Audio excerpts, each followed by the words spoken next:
can see. How are you? We just we noticed there was a party. There was a raging drunk in the elevator. Oh, and it wasn't you. Sweet. It was that version, which my friend Brian Jones actually read, who's in Howard's play Marks in Soho. And yeah, it's been all around the world. It's become a bestseller. Amazing. This is. Is it? Where was it? Where was it? Yet, but this is the lovely view tonight of the Empire State Building. Oh my God, that's brilliant.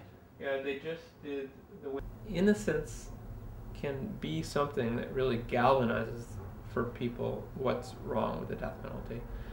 It can be a way for people to begin to understand themselves as opponents of the death penalty. It can put a human face on the death penalty.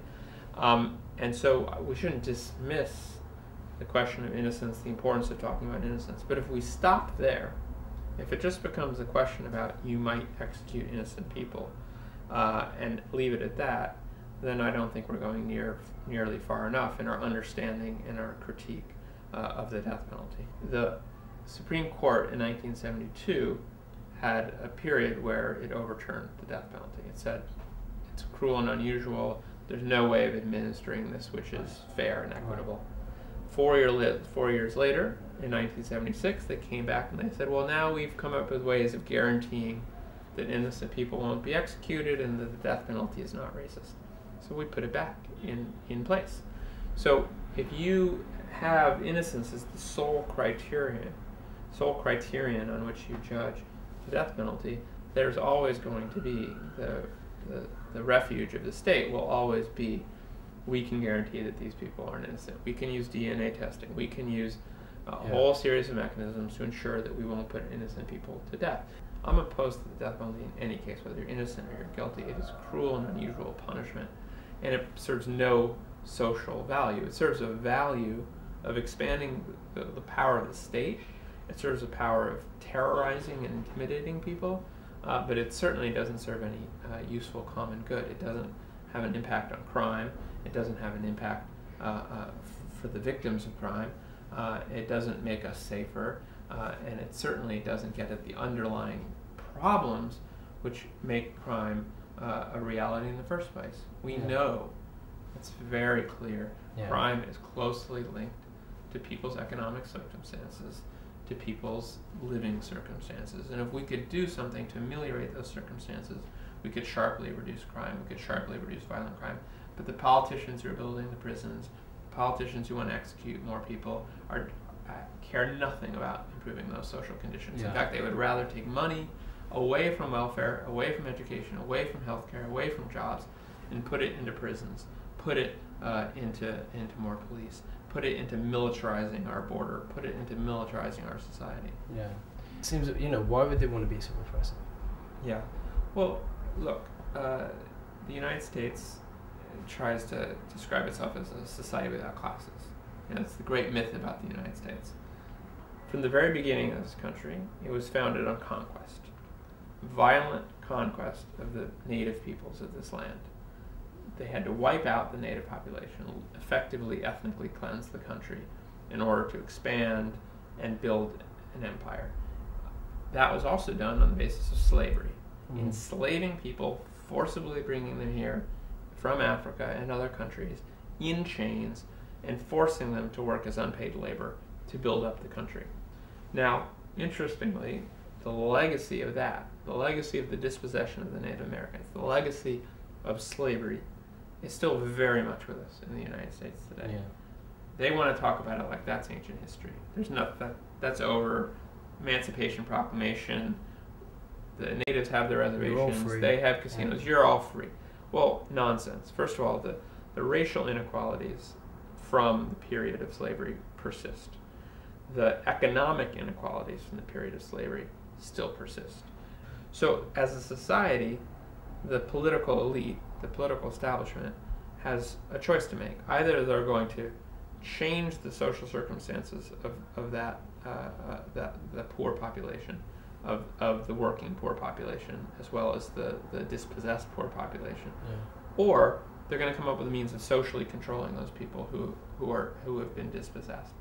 And the method has almost without exception in our history been a method of social control, suppression, policing, arresting, jailing, warehousing a surplus population. So there's a policy of expanding prisons as a method of social control, as a method of having greater power, but also it's a profit industry. The prison industry in the United States is increasingly not just a question of states making decisions and politicians making decisions, and those politicians may have an interest in a prison being built in their particular county because it means jobs for their county, but also increasingly it means benefiting corporations that are private corporations that make a profit off of warehousing people. But it provides also a very useful ideological tool, which is politicians always are looking for a scapegoat. If there's problems in your life, blame the immigrants. If there's problems in your life, blame black people. If there's a problem in your life, blame crime, which usually, of course, is associated in the political psyche in our country and often very directly, pointedly associated with African American men in particular. So then the problem isn't that the plant down the road laid off 20,000 workers. It's not that you don't have health care. It's not that your schools aren't adequately funded. It's not that there's no daycare facilities. It's not that jobs are leaving. It's that, it's the people on welfare, or it's the immigrants, or it's the people who are committing crime, who are rampaging. But that kind of scaremongering is very useful to politicians. It's the same thing George Bush is doing politically on the global stage. Yeah. Create fear, create anxiety, create tension, and then who's going to protect you? Who's going to provide order? Who's going to provide security? It completely has nothing to do with the real issues. It has nothing to do with the real problems. The people who are most affected by crime are people who live in the poorest neighborhoods where the worst crime takes place. Do you think that the politicization of Mumir's case it might hurt him in the long run? No, I think we need to further politicize the case, in the sense that you can't talk about this case without talking about politics. You can't talk about the death penalty in the United States without talking about politics. You have to talk about racism. The death penalty is plainly racist. There's no way of understanding, of explaining the injustice of the system without talking about it. You can't talk about the death penalty without talking about class. You have to. There's no other way of understanding it. So the desire of some forces, and they're well-meaning people, who would like to see an end to the death penalty, but think that the way to do it is to make our message acceptable to the Democrats, acceptable to the politicians, to water down our message. We have to be a principled movement. We have to be opposed to the death penalty in any instance. There's no just form of the death penalty. But we also have to have clarity. We have to understand where the death penalty comes from, how it works, why it's useful to people in positions of power in this country. You know, most countries in the world have gotten rid of the death penalty. It's telling that the United States has preserved it, and that the United States is the world's sole superpower. And that some of the other countries that have preserved the death penalty are some of the most repressive countries in the world. And that the United States protects other countries in the world who have the death penalty. That you need to talk about that. That's important. If we're going to end the death penalty, you have to talk about it. But for me, that politicization, that connecting it to bigger issues, might that have a very real threat to him? Well, I think Mumir's had to face that threat his whole time in prison.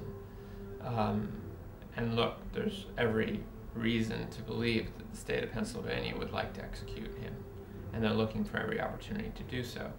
I think that they would have been able to do so at an earlier stage had there not been public opposition, people speaking out against the execution.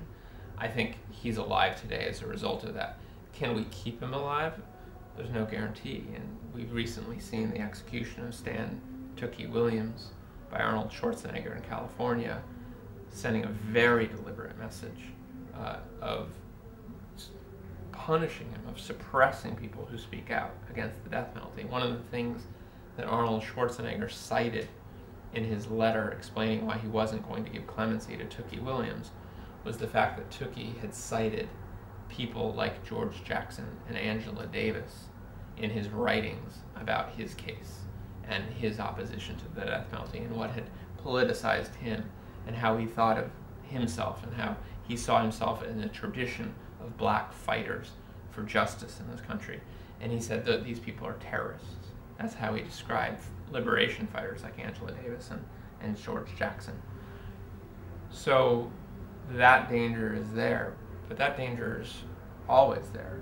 The danger was there for Sacco and Vanzetti. The danger is there for the Rosenbergs. The danger is there for anyone who's on death row. But I think the pattern has been that when lawyers say to people who are on death row, stay quiet, don't speak up, don't raise political questions, that has been a pattern of passivity, quiescence, and allowing somehow the system's going to work it out. The system is going to lead to a just result. Yeah. Well, that hasn't worked. That plainly has not worked. Yeah. And I think those lawyers, in many cases, have given advice that has hastened the execution of their clients. It is movements in the streets, it's politics, it's speaking out, it's protest that gives us the chance, there's no guarantee, but the chance of saving Mumia, and it gives us the chance of ending the death penalty.